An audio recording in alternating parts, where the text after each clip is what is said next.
पहली लाइन में कहते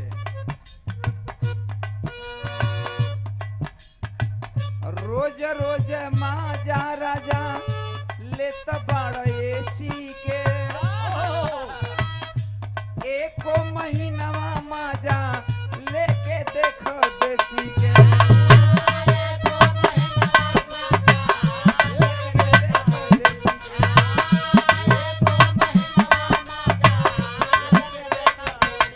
रोज रोज राजा माजा लेत बाड़ एसी के एको महीनावा माजा लेके देख देसी के गगरी के ठंडा पानी गगरी के ठंडा पानी धर के पिया दी मटका के ठंडा पानी अरे धर के पिया दी अब ना चली राजा तुआ खिया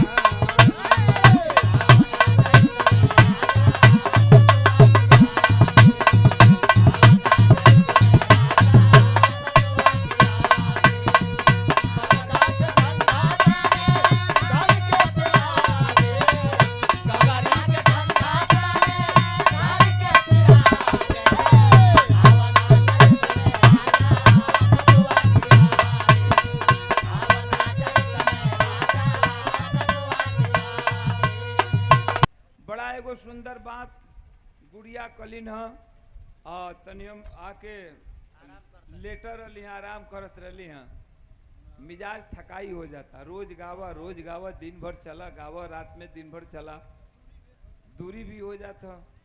अब कहीं प्रोग्राम बा इलाहाबाद रात में तो फिर दूसरा दिन प्रोग्राम बा बलिया में तब इलाहाबाद से चला भागल भागल बक्सर जा 2 घंटा टाइम मिलल तो सुत गईला नहीं तो वो ना गाड़िए में सुतल नहिला खैला फिर भागा प्रोग्राम में तो बड़ा दौड़ाई बा तनी आराम करत रही बतौली ना गुड़िया कि तनी गुरुजी उठ के बैठ जैतन तो ठीक रहा हम सुतले सुतल तो आर कुल चीज देखली हैं कुल चीज देखली हाँ माने उ जौन डांस जौनी करत रही उहे देखावे खातिर हमके बैठावत रही ना गरहू गरहू बोलत ल भैया ता बाकी तब हम देख लेली सुतले सुतल हम तार देखत रही हाँ बड़ा अच्छा डांस करत रहलू ह काहे कि एकर तो हम प्रोफेसरे रही हाँ देखला क एकर हम प्रोफेसरे रही हाँ और डांस का बिरहा जगत में सबसे पहले अगर डांस कैल तो हम ही शुरू कैली तो गुड़िया बहुत सुंदर गौली न बड़ा सुंदर डांस कैली न और एगो गीत बड़ा यूट्यूब पर आप लोगन देखत हो वही गीत तो दूसरे कह लेकिन हमरे आवाज में वायरल भइल बा ए घड़ी बड़ा वायरल भइल बा बड़ा कुल मर्द मेहरारू लइका लइकी कुल रील बनावत हो का मास्टर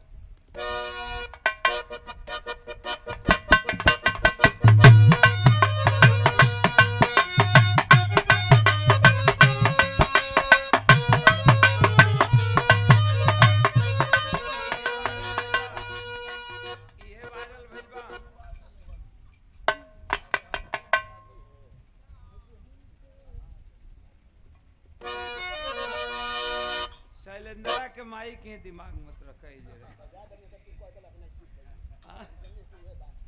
वायरल जौन भइल बा हम पहले ही कहले कि वायरल बजाओ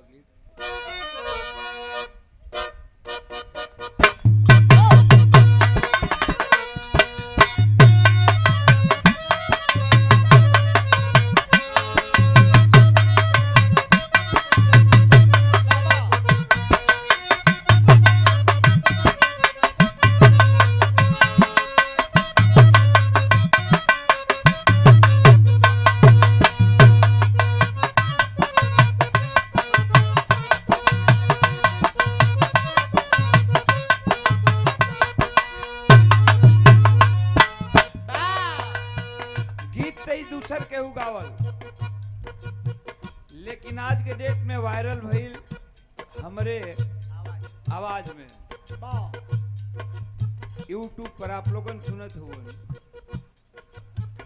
कौनो लइका एगो लइकी से प्यार करत बा लेकिन लड़की लड़का से लड़का के प्यार के समझत नहीं खे। एक तरफा प्यार बा, एक तरफा उ प्यार बा।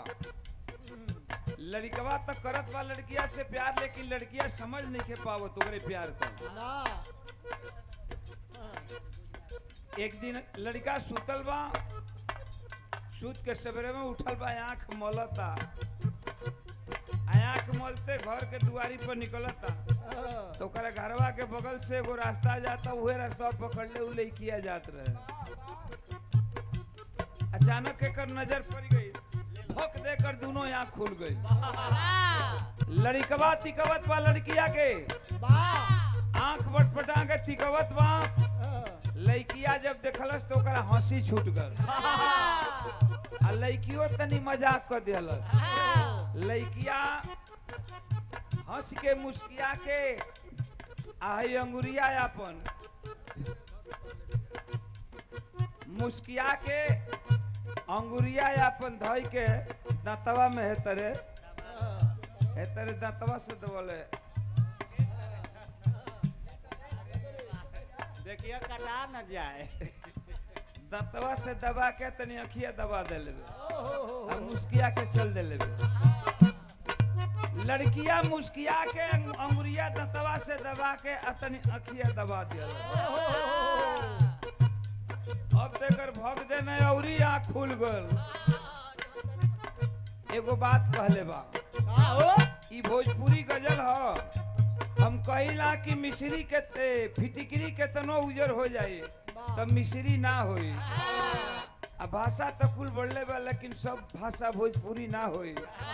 आ गवैया तो सब भई, लेकिन सब गईतरी ना होई। जेके बिहार का मानस हंस कहल जाए। उ लइका कहले बा लड़की से, का कहले बा, मैं कदा आज जाए के नहीं खे, मैं कदा आज जाए के नहीं खे। का लइका कहता, मैं कदा आज जाए के नहीं खे,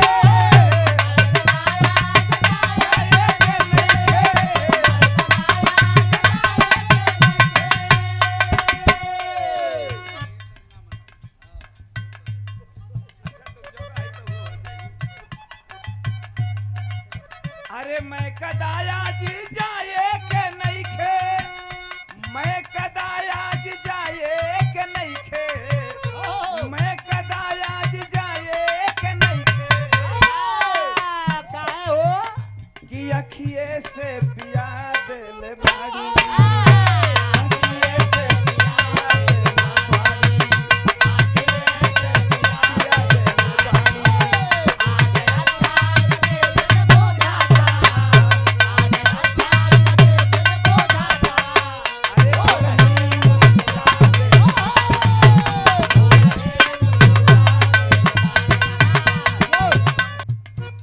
चला आवा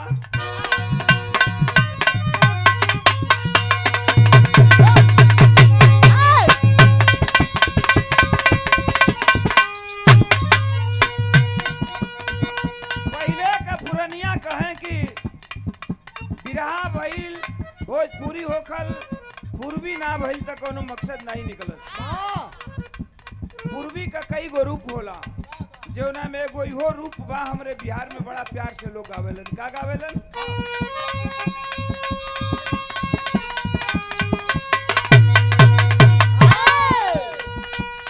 दाबा कहू का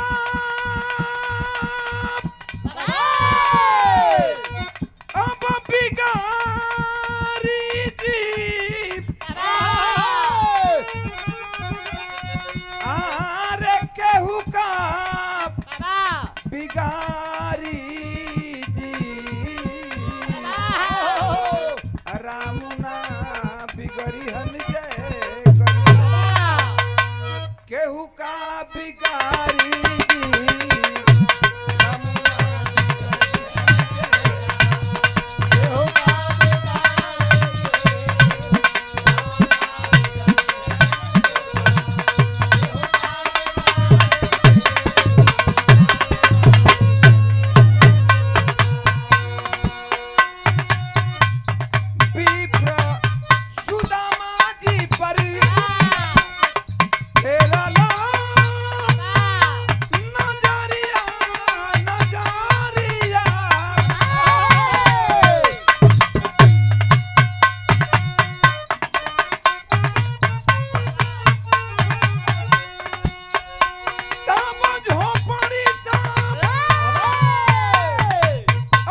दूसर का बिगाड़ी